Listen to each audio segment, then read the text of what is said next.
How quickly do you feel you gelled with the players? Right off the bat, or it takes some time? Or? It definitely takes time. You have to earn trust from players. They have to earn your trust as well, but it was really important. Me spending a lot of time. I took over right in May of 2013, and we jumped right into a summer program. Went to a team camp over at Berry College together. That was a big part of our bonding process, and really getting to learn about one another, more than just the game of baseball. So I believe it was at that point is when we really started to come together just as a group. This is the first time the senior class has been to the playoffs in any of those sports, right? Yes, sir. Just what's that mean for you guys? It's huge. Obviously, I've never been in the playoffs in any sport here, and it just means so much to me that I can finally know what it's like to be in the playoffs. So. Talk about the adjustment this year, a new coach, and what that process was like. Yeah, it was pretty interesting. It was good to get to know Coach Hamrick this summer during our summer programs, our summer practices.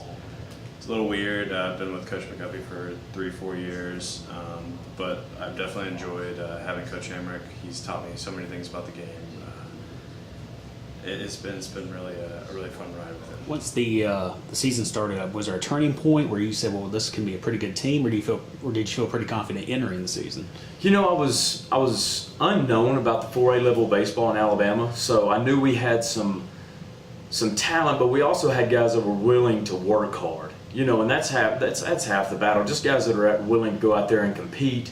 And I guess it was about the second game. I want the second game of the season. We played Catholic, and we had a pretty substantial lead early on, and they battled back and actually ended up beating us. Mm-hmm.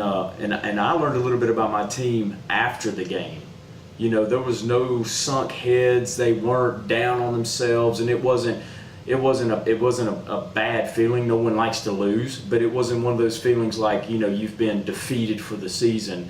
And our next day at practice was absolutely phenomenal, and that's when I knew I had a group that could potentially be special for the season.